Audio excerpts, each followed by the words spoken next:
Mardi avait lieu au Ritz à Paris un petit déjeuner conférence. La presse spécialisée ainsi que des professionnels de la franchise étaient au rendez-vous. L'objectif de cette rencontre, faire le point sur la loi Doubin 20 ans après sa mise en place.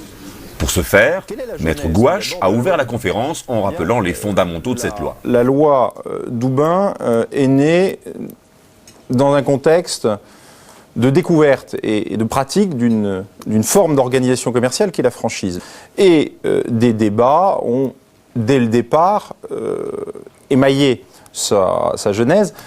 Faut-il réglementer ou non la franchise ? Maître Gouache a soulevé les problématiques juridiques que rencontre cette loi en cas de litige entre franchiseurs et franchisés. C'est-à-dire que si vous ne délivrez pas un DIP conforme, donc comprenant un État local, conforme aux exigences de la jurisprudence, on a vu son contenu, ou qui porterait sur un marché mal défini, eh bien à ce moment-là, le franchisé, s'il prouve que son consentement a été vicié, peut obtenir la nullité du contrat. Enfin, il a exposé les solutions pour se prémunir contre les risques de la loi Doubin. Donc le conseil que nous donnons généralement aux enseignes est très clairement qu'ils réalisent ses propres investigations et qu'ils produisent un résultat dont il sera accusé formellement réception. Donc cette pratique sécurise quand même très largement la position des enseignes. La solidité d'une franchise passe immanquablement par un géomarketing de qualité. De plus, il solutionne en partie les manques juridiques de la loi Doubin. Monsieur Jean-Paul Zettlin, dirigeant de Progressium, revient sur ce point. Mais on va demander au candidat de nous faire une remontée sur son étude du marché et sur son analyse.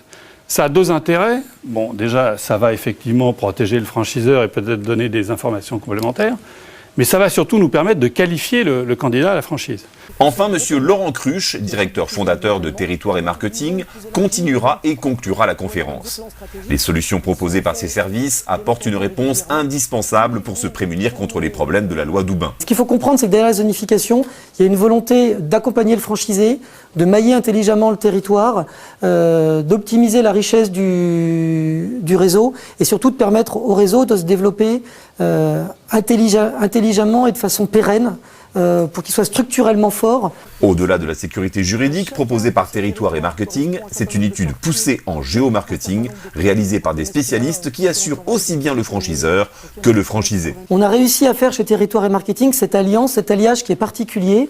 Des gens qui sont sur le terrain, comme le sont vos candidats franchisés, vos franchisés et vous-même, des gens qui visitent des villes et des villages absolument étonnants et qui ont besoin de voir justement à quel moment on bascule d'une zone de chalandise à une autre. Et puis, ce mariage a été fait avec des gens issus des bases de données, issus de l'analyse géographique. Et chez Territoire et Marketing, je pense qu'on a réussi à faire ce mariage qui va être extrêmement utile et extrêmement pertinent dans la définition justement des territoires locaux. La conférence s'achèvera à 10h30. Chacun aura pris note des évolutions de la loi Doubin, 20 ans après sa création. Il faut absolument, et j'ai retenu principalement ça aujourd'hui, que la perception d'un bon développement, c'est bien sûr ses fondations, mais sans oublier la vision à moyen terme et la vision quand on aura un maillage le plus performant possible au niveau de la France. Nous sommes en collaboration avec Territoire Marketing depuis maintenant 2 ans. Ils nous ont d'abord écrit notre zonification. Et nous sommes plutôt très satisfaits de notre collaboration. Nous avançons, nous avons mis en place un système d'études et effectivement, au fur et à mesure, pour l'instant, nous continuons de commander et tout va très bien.